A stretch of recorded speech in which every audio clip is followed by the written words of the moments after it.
No fun. Why don't I go through what you guys have here? The first 2 pages are simply the summary and the conclusions, basically describing into some detail. These are straight out of the report JEO did in late 2007, explaining what they were asked to do, what they ended up doing. What did that report cost? Oh, I'd have to pull it out. I don't even. 10,000 is 5 to 10,000. I couldn't. I'd have to go back and check, Nick. I honestly did not look. But it provides the executive summary of what they had, basically what their conclusions were, and what causes road issues, just in case you were curious what causes road issues. Writing on into the 3rd page, which is actually page 11 out of the report, you'll see where they will give, just explaining what the, talking about the contingencies, some information as far as what was included and what was not included in the analysis that was done.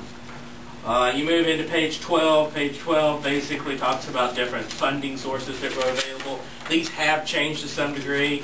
These are also not always available. For instance, I would just, to give you an example, you'll see there's local funds, general obligation, special assessments. Those are alternative options, to be all honest. The RISE money, for instance, is only available if you can show that you're doing it for a growth purpose that is creating jobs. So unless you've got a business moving in and you're building a road for a business, that type of money is not available. That's like what Stormlights do. Correct. That's what you'd get RISE money for. The funny thing in that money is, too, Nick, is if you don't meet within a certain, I think it's 90% of the job growth within a period of time, I think it's 5 years, they will take money back away from you. They will recollect from you. It's kind of serious money. They're pretty serious about that.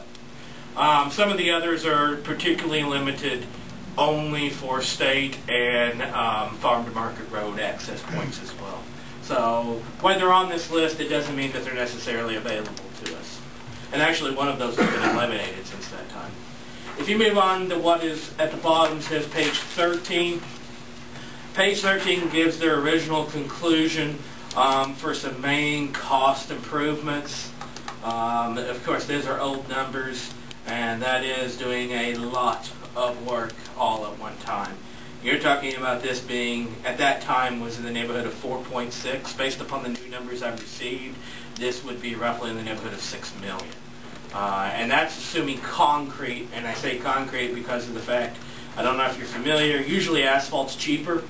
However, with the price of petroleum where it is, that's not holding up for at any particular degree right now.